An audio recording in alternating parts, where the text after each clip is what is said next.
Rotary club of Malegaon संचलित वैकुंठवासी Shrimati Yashodabai भगवंताजी Jaju rotary उद्यान 60 फुटी रोडवर आहे। त्याचे नुकतेच अतिशय सुंदर आकर्षक नूतनीकरण करण्यात येऊन उद्घाटन नामदार दादाजी भुसे यांच्या शुभ हस्ते तर आयुक्त रवींद्र जाधव व माजी उपमहापौर निलेश आहेर यांच्या प्रमुख उपस्थितीत नुकताच संपन्न झाला। सदर उद्यानामध्ये अतिशय सुंदर आकर्षक असा कारंजा, लहान मुलांसाठी विविध खेळण्याचे साधन, रंगीबेरंगी लाइटिंग, पिण्याच्या पाण्याचे साधन आदी सुविधा असून निसर्गमय शांत वातावरणात वरिष्ठ मंडळीला बसण्याचे साधन अशा सर्व गोष्टींनी परिपूर्ण असलेले रोटरी उद्यान मालेगावकरांसाठी नक्कीच एक आनंदही आहे। या प्रसंगी लहान मुले व नागरिक काय बोलले या उद्यानासंदर्भात बघा सविस्तर। प्रबंधभूमी महाराष्ट्र न्यूज साठी महाराष्ट्र न्यूज इंचार्ज हरीश मारू। काय नाव आपलं आणि कुठे राहता? संगीता बापना, आचल रॉयल मध्ये राहते। अच्छा, आचल रॉयल मध्ये बापना, संगीता बापना इथे 60 फुटी रोड कडे समोर। अच्छा, आता इथे आपण या कोणत्या गार्डनला आलो होतो आपण? इथे रॉकली कपच्या गार्डनला 60 फुटी रोडवर 60 फुटी रोडवर मुलांना घेऊन आले का? मुलांना घेऊन काय वाटतं तुम्हाला या गार्डन बद्दल? कसं वाटतं? एकदम छान आहे गार्डन, मुलांसाठी चांगलं आहे एकदम। आणि मुलं इथं आले का एकदम फ्रेश होऊन जातात, अर्धा एक तास खेळून मग व्यवस्थित घरी जातात ते। नाही तर मग ते संध्याकाळ झाली का गार्डनला चला त्यांचं चालू होऊन जातं। मालेगाव शहरासाठी ही गोष्ट खूप अत्यावश्यक होती असं वाटतं तुम्हाला? होती ना, आणि ही परिपूर्णता रोटरी क्लबच्या माध्यमातून आपल्याला झाली ना, फार छान झाली। सगळ्यांना चांगलं वाटलं, पोरं पण मस्त एकदम एन्जॉय करतात इथं। मुलांबद्दल तुम्हाला बरोबर तुम्हाला इथे बसायची सोय वगैरे आहे? तुम्हाला जरा संध्याकाळच्या वेळेला नातू पंतूला घेऊन येतो आम्ही आणि मस्त बसून जातो। त्यांच्या आनंदामध्ये आपल्याला आनंद घेतो। जेवढे मुलं आहेत तेवढे मोठे पण। थँक्यू, धन्यवाद। काय नाव बेटा तुमचं? माझं नाव कृष्णा सोपान पाटील। कृष्णा सोपान पाटील, कुठे राहतो तू? मी कलेक्टर पट्टा पाटील नगर। बरं, कितवीत आहेस तू? मी 7th स्टँडर्ड। बरं, हे इथे कुठे आलाय तू? मी या गार्डन मध्ये आलेलो आहे। काय वाटतं तुला? मला हे गार्डन खूप सुंदर वाटतं, इकडून एकदम मन फ्रेश होऊन जातं। आणि इकडं मी आणि माझे मित्र आधी रोज यायचो, पण आता स्टडीमुळे जरा कमी केलं आहे। अच्छा, काय काय खेळायला मिळतं तुला इथे? झोका, सुरकुंडी, सीसॉ सगळं खेळायला मिळतं। आम्ही इकडं कधी कधी पकडापकडी सगळं खेळतो। अरे वा, म्हणजे अभ्यासाचा ताण थोडासा इथे आल्यानंतर कमी होतो, विरंगुळा वाटतो, जरा आनंद वाटतो का तुला याचा? एकदम आनंद वाटतो।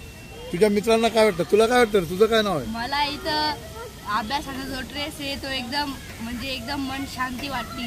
गार्डन मध्ये कसं नैसर्गिक आहे, मित्रांमध्ये थोडंसं बोलणं राहतं, म्हणून त्यामुळे आपलं मन पण असं फ्रेश होतं आणि अभ्यासामध्ये मन सुद्धा लागतं। अशा गार्डनची मालेगावात आवश्यकता होती? होती। हो ना? पण आमच्या घरापासून हे गार्डन खूप लांब येतं, म्हणून आम्हाला इकडे यायला खूप वेळ लागून जातो। अच्छा, म्हणजे तरी तुमच्या घराकडे पण अजून एक असं गार्डन व्हावं? हो, हीच इच्छा आहे। ओके, गार्डन नाही इथं playground. Okay, thank you.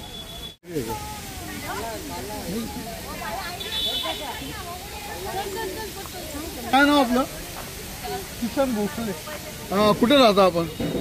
Patel colony Borkhed. बरं, आता या इथे आपण नातूला आपण घेऊन आला वाटतं खेळायला। काय वाटतं तुम्हाला या गार्डन संदर्भात? आपल्याला तर थोडा एन्जॉय पण हे जे लहान मुलं आहेत त्यांना फुल एन्जॉय येतो त्यांनी। अच्छा, ते काय दिवसभर घरात दबून बसलेले असतात, बाहेर फिरवलं त्यांना बरं वाटतं एवढे। तर अशी गार्डन वगैरेची व्यवस्था राहिली म्हणजे मालेगावात हे पहिल्यांदा एखाद्या बगीच्यामध्ये आपण कारंजा बघतोय। हे मालेगावमध्ये अशा प्रकारचा कारंजा बघायला फर्स्ट टाइम बघून आले, तर मुलांना त्याचं बघून ते पण आनंद वाटतो। ते पहिले कारंजा पाहून उत्साहित होतात। अशा गार्डनची, अशा बागेची मालेगावात नितांत आवश्यकता होती, अत्यंत आवश्यकता आहे। आणि अजून असं झाले पाहिजे प्रत्येक एरिया वाईज, वार्ड वाईज, प्रभाग वाईज। अच्छा, अजून वाढले पाहिजे अशा पद्धतीने। विजय पाटील। कुठे राहता तुम्ही? मी धुळ्याला राहतो, पण इथं मुलगी राहते माझी माले इथं। बरं, ही अच्छा, बरं। मालेगाव तुम्ही आल्यानंतर या इथे हे गार्डन कुठल्या क्लबचं आहे माहिती आहे तुम्हाला? हे गार्डन रोटरी क्लबने केलेलं आहे गार्डन। आपण इथे या गार्डनला आलात तर कसं वाटलं आपल्याला या गार्डन? एकदम छान वाटलं आणि चांगला उपक्रम सुरू केलेला आहे लहान मुलांसाठी। म्हणजे बघण्यासारखं गार्डन आहे आणि छान आहे, सुंदर गार्डन आहे। सुंदर आहे। लहान मुलांचंही मन इथे चांगल्या पद्धतीने, त्यांना खेळणे पण आहेत, फिरायला पण आहे। आणि आपल्यासारख्या वयस्कर लोकांना पण इथे बरं वाटतं. बरं काही म्हणजे संध्याकाळी थोडंसं विश्रांती काही मनोरंजन होतं. म्हणजे एकदम चांगलं गार्डन. अशा गार्डनची मालेगावात आवश्यकता होती असं वाटतं ताई तुम्हाला? हा, आपण धुळ्याला अशा गार्डन बघितलेली आहेत? धुळ्याला पण नाही.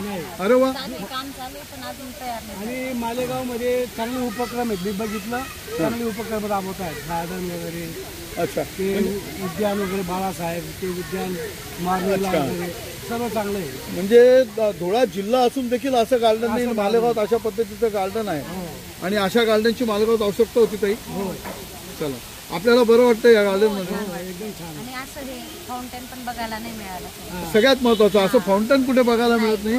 असं सुंदर फाउंटन आहे आणि हे फाउंटन बघितल्यानंतर लहान मुलांना एकदम असं ते त्यांचंही मन तसं पाणी तरंगतं तसं त्यांचंही मन तरंगतं.